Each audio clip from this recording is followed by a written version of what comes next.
बिस्मिल्लाहिर्रहमानिर्रहीम। अस्सलाम वालेकुम students, I am Mohammad Fawad Malik. Students, हम चैप्टर नंबर 15 के न्यूमेरिकल्स कर रहे थे, जिसमें फर्स्ट 6 न्यूमेरिकल्स हमने प्रीवियस लेक्चर में किए थे। आज हमने न्यूमेरिकल नंबर 7 से स्टार्ट करना है, तो आइए देखिए। Students, this is a statement of numerical number 7। कहता है a solenoid has 250 turns and its self inductance is 2.4 milli henry. हमारे पास एक सोलेनाइड है जिसमें टोटल नंबर ऑफ टर्न्स 250 हैं और इसके सेल्फ इंडक्टेंस की वैल्यू 2.4 मिली हेनरी के इक्वल है। What is the flux through each term when the current is 2 ampere. जब करंट की वैल्यू 2 एम्पियर होगी तो आपने हर एक टर्म में से फ्लक्स की वैल्यू फाइंड करनी है। सेकेंडली कहता है कि what is the induced EMF when current changes at 20 ampere per second. अगर rate of change of current 20 ampere per second होगा तो आपने ईएमएफ जो इंड्यूस हो रही है उसकी वैल्यू भी कैलकुलेट करनी है। तो आइए स्टूडेंट्स इसका डेटा लिखते हैं।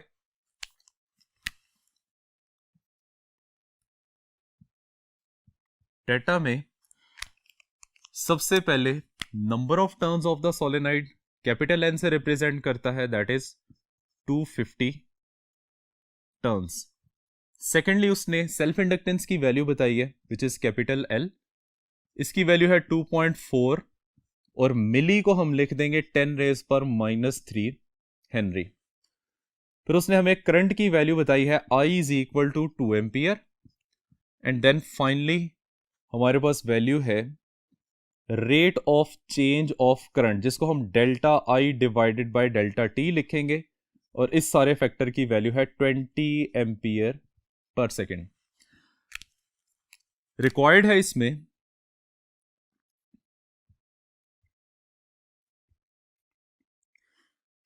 पहले हमने फ्लक्स की वैल्यू फाइंड करनी है, फ्लक्स थ्रू ईच टर्न, और सेकेंडली हमने इंड्यूस होने वाली ईएमएफ की वैल्यू फाइंड करनी है।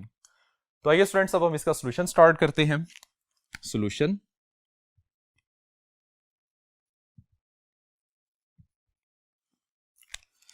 As we know self inductance का एक फॉर्मूला होता है L I is equal to N five. तो स्टूडेंट्स हमने यहां से फाइव की वैल्यू फाइंड करनी है, तो फाइव की वैल्यू सेपरेट कर लेते हैं। ये बन जाएगा five is equal to L I divided by N. इसमें वैल्यूज पुट करते हैं, दैट इज 2.4 इंटू 10⁻³ ये सेल्फ इंडक्टेंस की वैल्यू है। करंट था 2 ampere divide by number of turns हैं 250। अब स्टूडेंट्स इसको हम सिंप्लीफाई करते हैं तो इसका आंसर कुछ इस तरह से बनेगा, 5 is equal to 1.92 into 10⁻⁻5 weber. So students this is the value of the flux through each turn. अब हमने इंड्यूस ईएमएफ की वैल्यू फाइंड करनी है। सो इसकी वैल्यू आ जाएगी E is equal to L delta I divided by delta T. तो स्टूडेंट्स सारे पैरामीटर्स हमें मालूम है और इंड्यूस ईएमएफ की वैल्यू हम कैलकुलेट करेंगे। सेल्फ इंडक्टेंस की value 2.4 into 10⁻³ multiply by rate of change of current की कंप्लीट वैल्यू हमारे पास मौजूद है, दैट इज इक्वल टू 20। इसको मल्टीप्लाई करके सिंप्लीफाई करते हैं तो इसका आंसर बनेगा 0.048 वोल्ट और इसको हम लिख सकते हैं 48 मिली वोल्ट। तो स्टूडेंट्स इंड्यूस होने वाली ईएमएफ की वैल्यू आ जाएगी 48 मिली वोल्ट। आइए अब क्वेश्चन नंबर 8 की तरफ चलते हैं। स्टूडेंट्स क्वेश्चन नंबर 8 में कहता है a solenoid of length 8 centimetre and cross section area of 0.5 centimetre square has 520 turns. हमारे पास एक सोलेनाइड है जिसकी लेंथ 8 सेंटीमीटर है, जिसमें नंबर ऑफ टर्न्स 520 हैं और इसका cross section area 0.5 centimetre square के इक्वल है। Find self inductance of the solenoid when the core is air. आपने self inductance of the solenoid find करनी है। नेक्स्ट वो कहता है if the current in the solenoid is increases through 1.5 ampere in 0.2 second. अगर solenoid में से flow करने वाला करंट 1.5 एम्पियर इंक्रीज किया जाता है और इसको इंक्रीज करने के लिए 0.2 सेकेंड्स लगते हैं, कहते जी find the magnitude of the induced EMF in it. तो उसमें इंड्यूस होने वाली ईएमएफ की वैल्यू आपने फाइंड करनी है और साथ में हमें म्यू नॉट की वैल्यू दी गई है, that is 4π10⁻⁻7 weber per metre per ampere. तो स्टूडेंट सबसे पहले हम इसका डेटा लिखते हैं। डेटा में सबसे पहले लेंथ ऑफ द सोलेनाइड, जिसको स्मॉल एल से रिप्रेजेंट करते हैं, दैट इज 8 सेंटीमीटर, और हम इसको लिख सकते हैं 0.08 मीटर। सेकेंड वैल्यू उसने हमें cross sectional area of the solenoid दिया है, दैट इज 0.5 सेंटीमीटर स्क्वायर, और इसको मीटर में कन्वर्ट करेंगे और साथ में इसके पॉइंट को भी शिफ्ट कर लेते हैं, तो ये कंप्लीट वैल्यू आ जाएगी 5 × 10⁻⁻5 मीटर स्क्वायर। सेंटीमीटर स्क्वायर को जब आप कन्वर्ट करेंगे तो 10⁻⁻4 आएगा, और जब ये 5 का पॉइंट आप शिफ्ट करेंगे तो वो 10⁻⁻4 -5 में कन्वर्ट हो जाएगी। इसके बाद उसने हमें नेक्स्ट वैल्यू दी है, that is change in current delta I, which is equal to 1.5 ampere, और नेक्स्ट वैल्यू उसने हमें टाइम की दी है, दैट इज 0.2 सेकेंड्स। फिर हमारे पास म्यू नॉट की वैल्यू है, which is 4π10⁻⁻7 weber per metre per ampere. अब स्टूडेंट्स जो वैल्यूज हमने इसमें से फाइंड करनी है, that is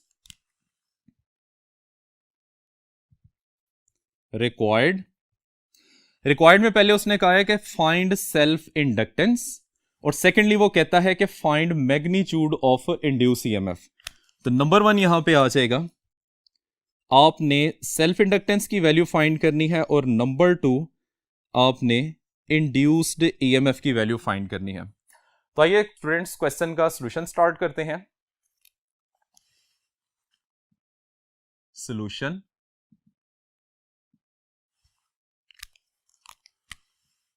as self inductance find करने का हमारे पास एक और रिलेशन होता है, that is mu naught n square divided bye l into a।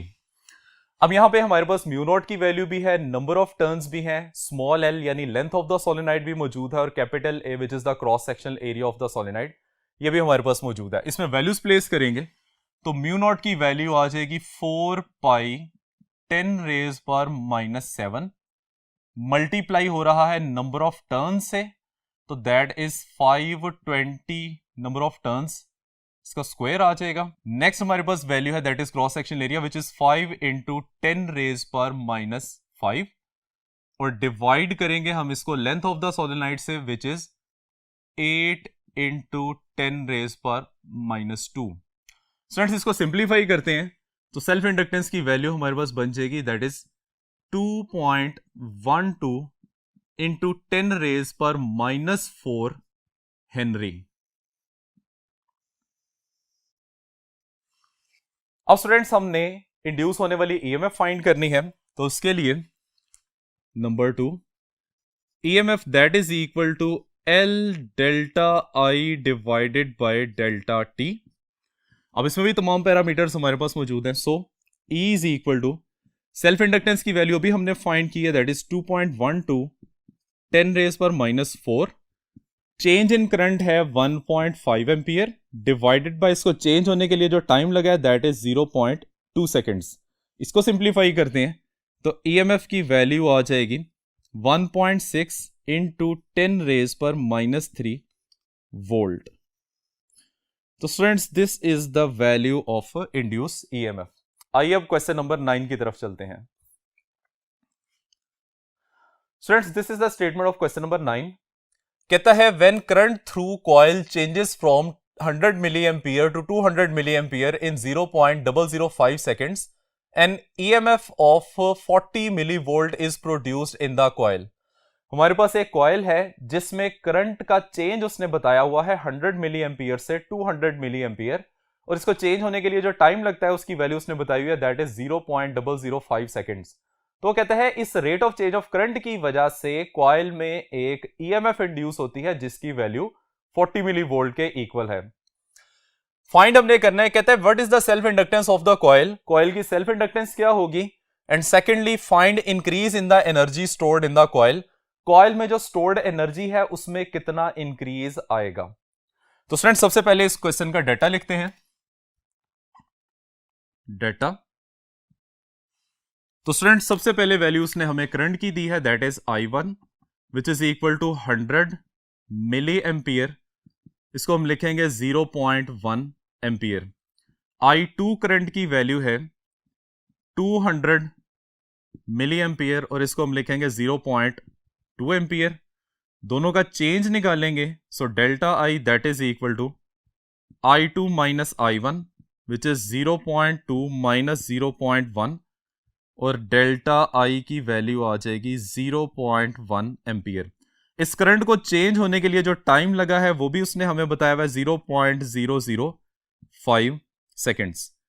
फिर ईएमएफ जो इंड्यूस हो रही है दैट इज 40 मिली वोल्ट और इसको हम लिख सकते हैं 40 इंटू 10 रेज पर माइनस 3 वोल्ट। अब स्टूडेंट्स रिक्वायर्ड में है रिक्वायर्ड, पहले हमने फाइंड करना है self inductance of the coil को और नंबर 2 हमने फाइंड करना है इंक्रीज इन एनर्जी। तो आइए स्टूडेंट्स अब हम इसका सॉल्यूशन स्टार्ट करते हैं।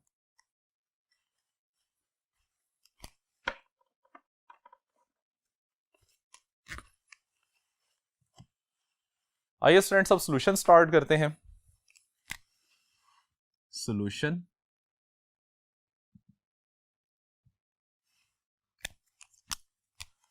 As E is equal to L delta I divided by delta T। Students हमने चूंकि सेल्फ इंडक्टेंस की वैल्यू फाइंड करनी है तो यहां से सेल्फ इंडक्टेंस की वैल्यू को सेपरेट कर लेते हैं। That is L is equal to E divided by delta I divided by delta T। ये हमारे पास इसकी फॉर्म बन जाएगी और इसको अरेंज कर लेते हैं तो ये बन जाएगा E multiply by delta T divided by delta I। अब इसमें वैल्यूज पुट करेंगे। L is equal to E की वैल्यू है 40 मिली वोल्ट तो 40 मल्टीप्लाई बाय 10 रेज पर माइनस 3 मल्टीप्लाई हो रहा है टाइम के साथ which is 0.05 divided by current की वैल्यू है 0.1। तो स्टूडेंट्स इसका आंसर बन जाएगा 0.002 हेनरी जिसको हम लिख सकते हैं 2 मिली हेनरी। अब स्टूडेंट सेकेंडली हमने कैलकुलेट करना है इंक्रीज इन एनर्जी कितना होता है। तो उसके लिए देखिए नंबर 2 इंक्रीज इन एनर्जी, इसको हम डेल्टा E से रिप्रेजेंट कर लेते हैं और इसका फॉर्मूला बन जाएगा 1/2 Li2 square minus 1/2 Li1 square. Students इसको आपने डेल्टा आई से सिंप्लीफाई नहीं करना क्योंकि डेल्टा आई के कॉरेस्पॉन्डिंग आंसर इसका गलत आएगा। हम ये देखना चाहते हैं कि एनर्जी कितनी इंक्रीज हुई है तो हम फाइनल वैल्यू में से इनिशियल वैल्यू को माइनस करेंगे। तो स्टूडेंट्स डेल्टा ई की वैल्यू आ जाएगी 1/2 और L को हम कॉमन ले लेते हैं, ब्रैकेट में फैक्टर बचेगा I2 square minus I1 square. So delta E that is equal to 1/2 self inductance की वैल्यू 2 मिली हेनरी 2 इंटू 10 और माइनस 3 आ जाएगा मल्टीप्लाई बाय I2 की वैल्यू है 0.2 होल स्क्वायर माइनस I1 की वैल्यू 0.1 होल स्क्वायर। इसको simplify करते हैं तो ये 2 इस 2 से कैंसिल हो जाएगा 10 रेज पर माइनस 3 दिस इज 0.04 माइनस इसका स्क्वायर करेंगे आ जाएगा 0.1 and delta E that is 10 raise पर माइनस 3 और इसको सिंप्लीफाई करेंगे विच इज 0.03। अरेंज करके लिख लेते हैं तो इंक्रीज इन एनर्जी बन जाएगा 0.03 इंटू 10 रेज पर माइनस 3 जूल या हम इसको लिख सकते हैं 0.03 milli joule. So this is the increase in the energy जब आप कॉइल में से करंट को 100 मिली एम्पियर से इंक्रीज करके 200 मिली एम्पियर तक ले जाते हैं। आइए स्टूडेंट्स अब हम नेक्स्ट क्वेश्चन की तरफ चलते हैं।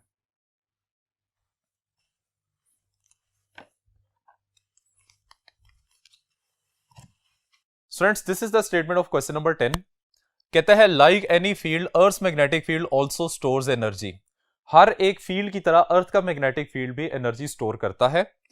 Find magnetic energy stored in the space. आपने उस रीजन के अंदर मैग्नेटिक एनर्जी जो कि स्टोर हो रही है उसकी वैल्यू फाइंड करनी है। Where the strength of the earth field is 7 × 10⁻⁵ tesla, जहां पे अर्थ के मैग्नेटिक फील्ड की वैल्यू 7 × 10⁻⁵ टेस्ला है। If the space occupies an area of 10 × 10⁸ metre square and has the height of 750 metre, जहां पे space का एरिया 10 × 10⁸ मीटर स्क्वायर है और उसकी हाइट 750 मीटर के इक्वल है, तब आपने स्टोर्ड एनर्जी की वैल्यू कैलकुलेट करनी है। तो स्टूडेंट्स सबसे पहले इसका डेटा लिखते हैं।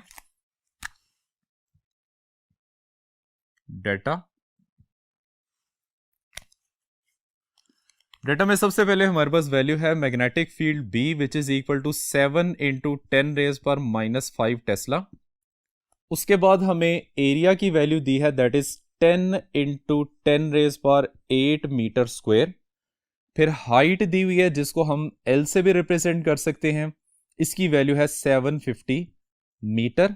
और यहां म्यू नॉट यूज किया जाएगा जिसकी वैल्यू होती है 4 pi 10⁻⁷ weber per metre per ampere.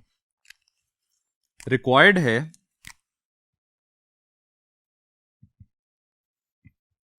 हमने स्टोर्ड एनर्जी कैलकुलेट करनी है जिसको हम UM से रिप्रेजेंट कर लेते हैं। Solution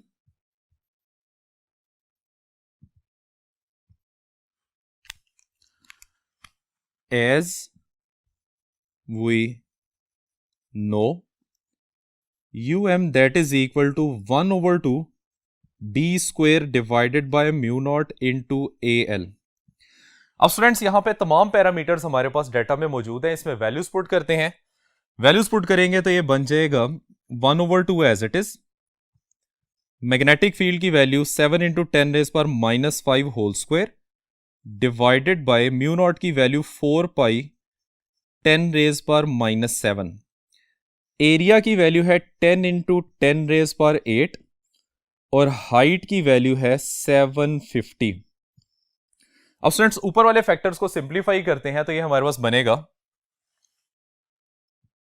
UM that is equal to 36750000 और बटे में जितने फैक्टर्स हैं उसे सिंप्लीफाई करेंगे तो आंसर बनेगा 2.5 × 10⁻⁻6। इसको फर्दर सिंप्लीफाई करते हैं तो हमारे पास एनर्जी की वैल्यू आ जाएगी 1.462 × 10⁻⁹ जूल और इसको राउंड ऑफ करेंगे तो ये बन जाएगा UM that is equal to 1.5 × 10⁻⁹ joule. So this is the stored energy in the earth magnetic field. आइए स्टूडेंट्स अब हम क्वेश्चन नंबर 11 की तरफ चलते हैं। क्वेश्चन नंबर 11 में कहता है a square coil of side 16 centimetre has 200 turns and rotate in the uniform magnetic field of magnitude 0.05 Tesla. हमारे पास एक कॉइल है जिसकी लेंथ और विड्थ आपस में इक्वल है और उसकी वैल्यू उसने 16 सेंटीमीटर बताई हुई है और ये कॉइल 0.05 टेस्ला के मैग्नेटिक फील्ड में रोटेट कर रहा है। कहते हैं if the peak EMF is 12 volt, अगर उससे मैक्सिमम जनरेट होने वाली EMF की वैल्यू 12 वोल्ट के इक्वल है, what is the angular velocity of the coil. Coil की आपने एंगुलर वेलोसिटी फाइंड करनी है। तो स्टूडेंट सबसे पहले इसका डेटा लिखते हैं। डेटा में सबसे पहले उसने हमें यह बताया हुआ कि स्क्वायर कॉइल है और इसकी साइड 16 सेंटीमीटर है, तो इससे डायरेक्टली एरिया लिखेंगे। Area is equal to 16 × 16 centimetre square which is equal to 256 centimetre square और इसको मीटर में कन्वर्ट करेंगे तो ये बन जाएगा 256 10⁻⁻4 मीटर स्क्वायर। सेकेंडली उसने हमें नंबर ऑफ टर्न्स बताए हैं दैट इज 200 टर्न्स और फिर उसने मैग्नेटिक फील्ड की वैल्यू बताई है दैट इज 0.05 टेस्ला। अगर वो कहता है पीक EMF 12 वोल्ट के इक्वल हो तो स्टूडेंट्स पीक EMF को E0 से रिप्रेजेंट किया जाता है। अगर पीक EMF की वैल्यू इतनी हो तो आप कैलकुलेट करके बताएं कि उसकी एंगुलर वेलोसिटी कितनी होगी, यानी कि आपने ओमेगा की वैल्यू यहां पे कैलकुलेट करनी है। तो आइए स्टूडेंट्स अब क्वेश्चन का सॉल्यूशन स्टार्ट करते हैं। सॉल्यूशन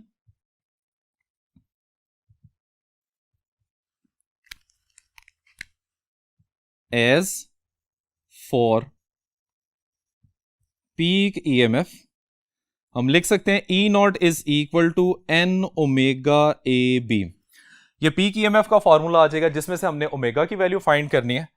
तो ओमेगा की वैल्यू आ जाएगी E naught divided by N A B. अब स्टूडेंट्स इसमें वैल्यूज पुट करते हैं। Omega is equal to E naught की वैल्यू है 12, नंबर ऑफ टर्न्स हैं 200, क्रॉस सेक्शनल एरिया है 256 इंटू 10⁻⁻⁴ और मैग्नेटिक फील्ड की वैल्यू है 0.05 टेस्ला। इस सारी वैल्यूज को सिंप्लीफाई करेंगे तो आंसर आ जाएगा 46.8 रेडियन पर सेकेंड, जिसको हम राउंड ऑफ करके लिख सकते हैं 47 रेडियन पर सेकेंड। तो स्टूडेंट्स इसकी एंगुलर वेलोसिटी कितनी आएगी? तो स्टूडेंट्स इसकी वेलोसिटी आएगी 47 रेडियन पर सेकेंड। अब स्टूडेंट्स नेक्स्ट क्वेश्चन एग्जैक्टली इसी तरह का है जो आप लोगों ने खुद करना है। इंशाल्लाह आपसे नेक्स्ट लेक्चर में मिलेंगे। अल्लाह हाफिज।